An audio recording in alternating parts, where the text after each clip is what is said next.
So guys, kepada EV user, cuba korang tengok dekat korang punya nombor plat tu, kan kat belah tepi sekali tu kan ada kita punya bendera Malaysia. Cuba korang tengok dengan lebih dekat. Apa yang peliknya bendera Malaysia ni? Kalau korang selalu dengar lagu Malaysia dulu kan,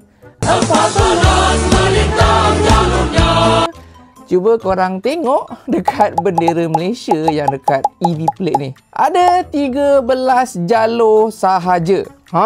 Macam mana boleh macam tu?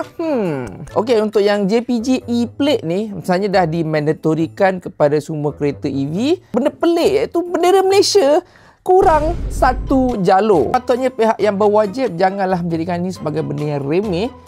Kenalah QC betul-betul.